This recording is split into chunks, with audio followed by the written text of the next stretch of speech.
Tonight's special segment, The Town Rules. ABC 7 News and Chicago's Better Government Association go undercover in West Suburban Stickney to document questionable conduct by some officials there. Investigative reporter Chuck Gowdy is here with the story. Chuck?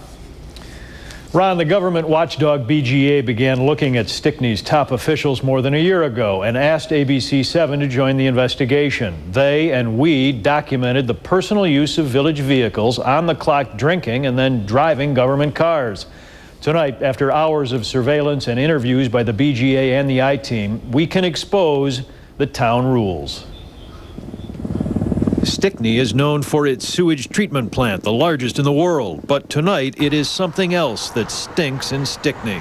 We had a source come to us and let us know that there was various misconduct or suspicious activity going on in the village of Stickney. Activity involving Stickney's part-time mayor, part-time fire chief, and village supervisor, all of whom have full-time village vehicles to use however they please. You're driving to the casino, you know, you're driving to your other job that's 30, 40 miles away, you're driving to a bar that's 2 towns away and having drinks. Really not seeing how that's village business. On different days, at different times, undercover teams from the Better Government Association and ABC 7 followed Stickney officials in their taxpayer-provided cars. On this occasion, Mayor Don Tabor and his wife drove to a Joliet casino for an overnight outing. It's the day after New Year's Day, and they're ending their brief overnight, except instead of going and loading their luggage into their personal vehicle, it belongs to the village of Stickney and to the taxpayers of Stickney.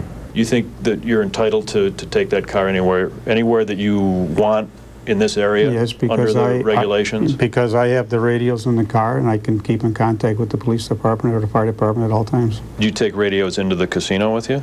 I take my radio and my pager into the casino. Even though the part-time mayor lives right next to City Hall and Stickney covers less than 2 miles, Tabor tells us he needs a full-time car with all gas and upkeep financed by taxpayers because he's on call 24/7.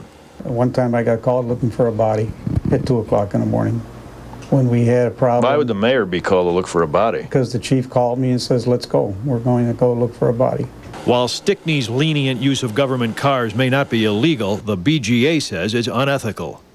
I hope they knock it off. I hope they start taking public resources more seriously.